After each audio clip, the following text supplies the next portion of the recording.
Remember SilverHawks, the chrome wings, the laser screams, heroes slicing through space like living metal myths. You remember the shine. You remember the sound. You remember the feeling. But here's the problem. You don't remember the truth. Because SilverHawks wasn't just a cartoon. It was a carefully engineered illusion. Built across continents, rushed to air at an impossible speed. Designed to sell you something while hiding something else entirely. What if the show you think you grew up with wasn't what actually existed behind the screen? What if every transformation, every design choice, every missing toy was the result of decisions you were never meant to notice? Some shows grow slowly. Some dominate for years. Some fade away. SilverHawks did something different. It appeared, burned intensely, then vanished, leaving behind contradictions, gaps, and unanswered questions. And today, we're pulling back the visor. These are 10 wild secrets from behind the Limbo Galaxy. 10 facts that will re-engineer your nostalgia. 10 moments where the story you remember breaks apart. And the first one, it changes everything you thought you knew about your American heroes. Ah! Quicksilver, the leader! Number 1. Your American heroes weren't American. They looked American. They sounded American. They aired on American television every weekday morning. They were sold as classic Saturday morning heroes. But that sharpness you remember, that fluid motion, that metallic precision that made SilverHawks feel different from everything else on TV, that didn't come from the United States. SilverHawks was animated in Japan. Not partially, not cleanup work. The core animation. Every gleaming wing, every Monstar transformation, every laser burst timed perfectly. Frame by frame, your heroes were built across the Pacific. A Japanese studio using the same production pipeline that gave ThunderCats its edge shaped the look burned into your memory. At the time, this wasn't normal. It wasn't advertised. It wasn't discussed. Saturday morning television presented these shows as purely American creations while quietly relying on Japanese animation expertise to feel faster, heavier, and more intense than anything else on air. That's why SilverHawks didn't move like other cartoons. That's why it felt expensive. It wasn't just a show, it was an early global hybrid hidden beneath network logos and toy commercials. And once you see that connection, you realize SilverHawks wasn't built to last. It was built to hit hard. We can't use lasers on him, brother, so how's about old-fashioned brute strength? Number 2. The toy line was abandoned before it ever reached you. Before Kenner ever touched SilverHawks, the franchise already had a toy company. Not a small one, not a risky experiment. The biggest one, the dominant force in action figures. The company that already owned your childhood. They had the SilverHawks license, contract signed, plans approved, production imminent. Design teams were working, molds were being prepared, retail space was being promised. And then, they walked away. No announcement, no explanation, no press release, just a silent corporate decision made behind closed doors. To this day, no official reason has ever been given. And in the toy industry, silence is never accidental. That exit created a vacuum. The cartoon was already scheduled, advertising was already moving. Someone had to step in, and fast.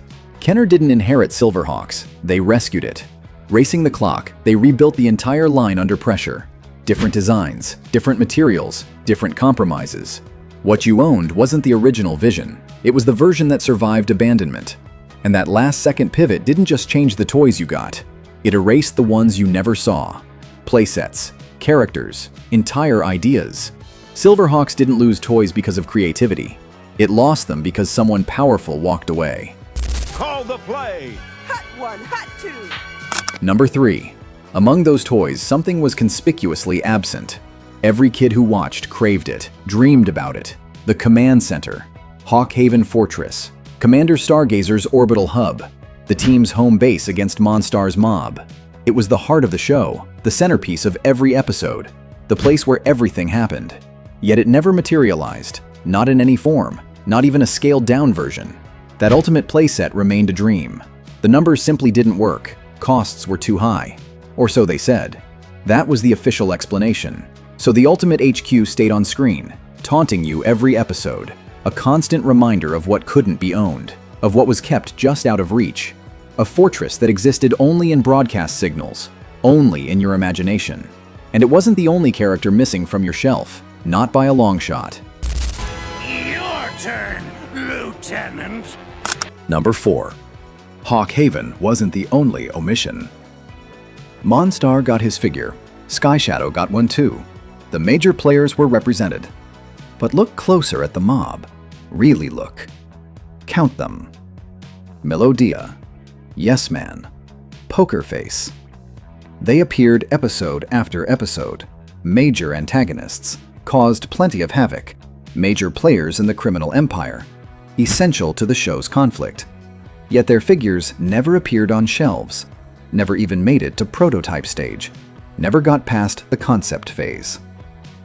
Kids hoping to stage complete battles faced an incomplete roster, an army with missing soldiers. Melodia's absence particularly, it stood out. The mob's lone female member, a unique character, central to multiple storylines, a fan favorite, missing. Decisions were made, corporate decisions, choices about who was worth manufacturing, who deserved plastic immortality. And those choices revealed something darker, something uncomfortable. Speaking of Melodia, her story gets even stranger. Recovery! Number 5. That unique character, Melodia. She rode in the Limbo limo, dressed like a rock star, pure 80s aesthetic. Her primary instrument, a synthesizer, a keytar specifically. She called it the Sound Smasher. This wasn't just stage dressing. It wasn't just a prop. It wasn't aesthetic choice. It wasn't background detail. This keytar generated chaos, real chaos, caused assorted acts of terror, sonic devastation. It was a weapon, a legitimate threat to the SilverHawks, more dangerous than conventional firearms. For a time, it made perfect sense. Perfect 80s sense. A space criminal, an intergalactic musician, leading the mob, commanding through sound. A distinct kind of menace. A villain unlike any other. But the strangest character choices weren't limited to the villains. Not even close. The heroes had their own inexplicable traits. Give me the might! The muscle! Number 6. The heroes had their own quirks. Bluegrass, the team's pilot, the ace, the man in charge of the Mirage. He wore the cowboy hat, the unmistakable Stetson. He handled the controls. He was essential to every mission, the designated driver of deep space. But here's the thing about the SilverHawks, a team designed to fly, a team built specifically for flight, a team whose entire purpose was aerial superiority. Every other active member could soar through space on their own power, complete independence, retractable wings, heel thrusters, complete aerial independence, total freedom of movement. Not Bluegrass, he was grounded, earthbound in space, completely dependent on his ship and his Hotlix interface, shackled to technology. A space cowboy with a lasso, and no wings. On a team where flight was the defining ability, the single most important trait, the pilot couldn't fly. Think about that. The irony was never addressed. And that wasn't even the strangest origin story. Not even in the top 3. Prepare all the weapons and load up the space ammo! Number 7. The character quirks continued. Consider the Copper Kid, the youngest SilverHawk, the rookie, his blue skin, the distinctive white markings on his face, tribal patterns of unknown origin. He communicated in tones and whistles, never spoke a word, not once in 65 episodes. Why? The explanation defies belief. He hailed from a world, a very specific world, a planet populated entirely by mimes. That's where he came from. That's canon. An actual mime planet, a civilization of silence, a society built on gestural communication. And from this silent world emerged a mathematical genius, somehow, recruited for his computational abilities, plucked from a world of performance art. He was being trained to pilot the Mirage, being groomed as Bluegrass's replacement, just in case. Just in case the pilot who couldn't fly needed backup. But his origin raised questions about the team itself. about the recruitment process, about what they really were, about what they'd become. We'll make a direct attack on Hawkhaven! Number 8. The SilverHawks themselves. The show's tagline wasn't just a catchy phrase. It wasn't marketing. It wasn't metaphor. Partly metal, partly real. It described their nature, their literal nature, their actual physical reality. Not just suits they put on, not armor they wore, not equipment they could remove.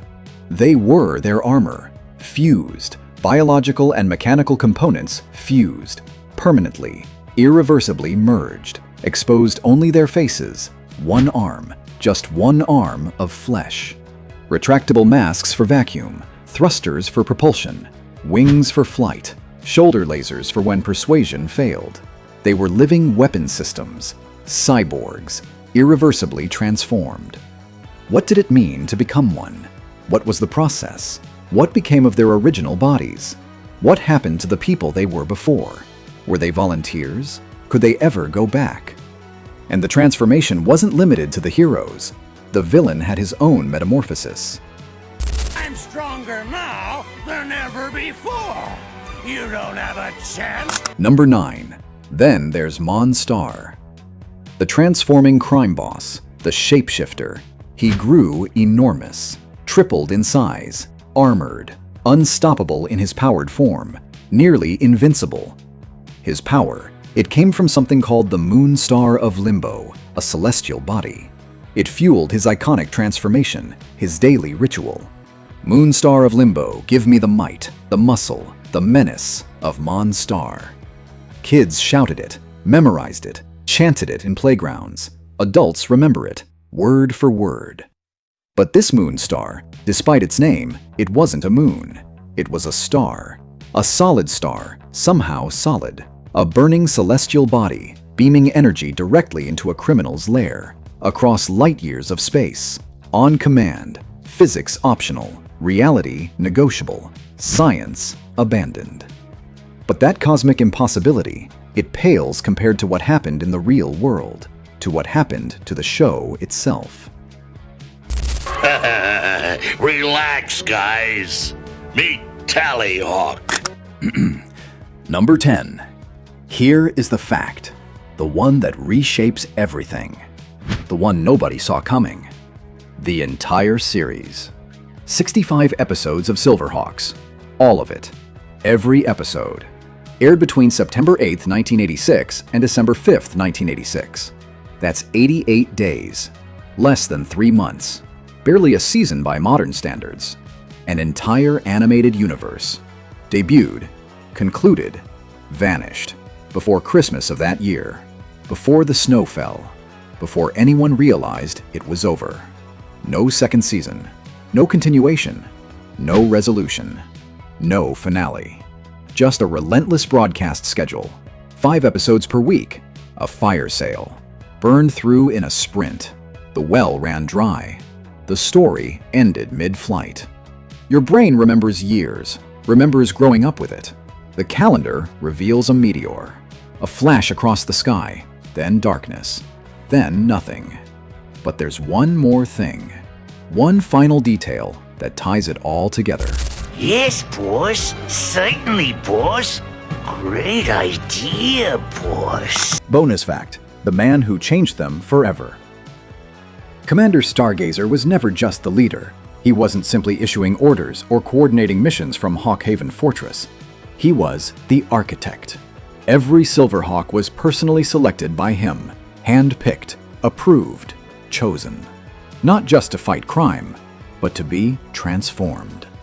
Stargazer oversaw the process that fused flesh with metal, the irreversible conversion that turned people into living weapons. Every wing, every thruster, every loss of humanity, all of it traced back to a single decision-maker. The SilverHawks weren't volunteers answering a call. They were recruits shaped by one man's vision of what justice required. And once you see that, the show changes.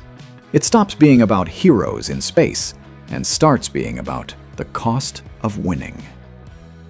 SilverHawks didn't fade away. It detonated. An international production disguised as an American cartoon. A toy line rewritten by corporate abandonment. A flagship playset that never existed. Characters erased before they could be sold. Heroes permanently altered. A villain powered by impossible science. And an entire series gone in less than 3 months. Your memory stretches it into years. The calendar exposes the truth. SilverHawks was a meteor. Bright, violent, brief. And maybe that's why it still lingers. Not because it lasted, but because it never had the chance to. Partly metal, partly real, and gone before anyone realized it was already over.